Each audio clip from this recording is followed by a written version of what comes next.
Hey guys, welcome back to the channel. I'm Luca and I'm gonna present to you today the Hoegaarden Wit.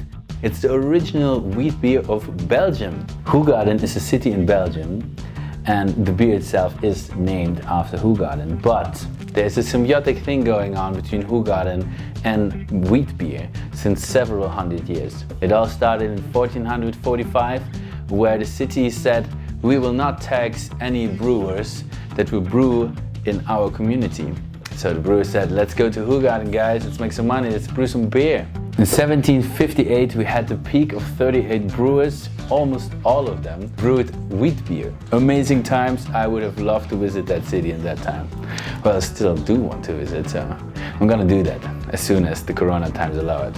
When the French Revolution came along, the beer brewing processes were a bit down. Unfortunately, a couple of years, Hoegaarden had no single brewery within their city walls, let's say it that way, until a legend named Pierre Celis came along, and in 1966 he said, we need to brew wheat beer again in Hoegaarden. Who are we if not wheat beer brewers? So he looked through the recipes of the old monks from 1445. Pierre Celis brewed this awesome beer from 1966 to 1985 in the brewery De Kluis in Hoegaarden. After the big fire in 1985, the recipe went from Pierre Celis to Interbrew. Interbrew is a large company. I don't like that so much if large companies brew beer, but at least they left the original recipe of Pierre Celis as it was, so that's fine. Interbrew you maybe know because they also brew the Jupiler beer. But let's come to the fun part. Let's taste this awesome beer.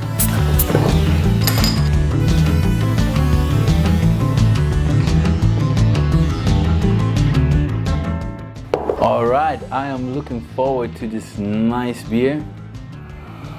It smells already very promising. It smells like summer. It smells very fruity, lemonish. Also the color of it, it's not filtered, but still very white, yellowish, so very pale. The first thing that I would say is that, of course, you taste the wheat taste. You taste banana. I always associate wheat beers with a little bit of banana. The orange zest you can definitely taste, in my opinion, but only when you focus on it. You know guys, it says here on the bottle that it has coriander in it, but I don't taste it, which is a good thing because I'm not a big fan of coriander. And I think many of you also are not the biggest fan of coriander. In terms of bitterness, there is none. Really. If somebody says, this beer is too bitter for me or whatever, no, it's not true. In terms of the carbon acid, it's very fine. It doesn't fill you up at all. So I think you can actually drink large quantities of this beer.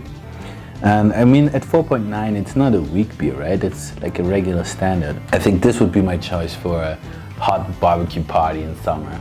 I would even say, and don't hate me for it, but if there's a cube of ice in that, I wouldn't mind.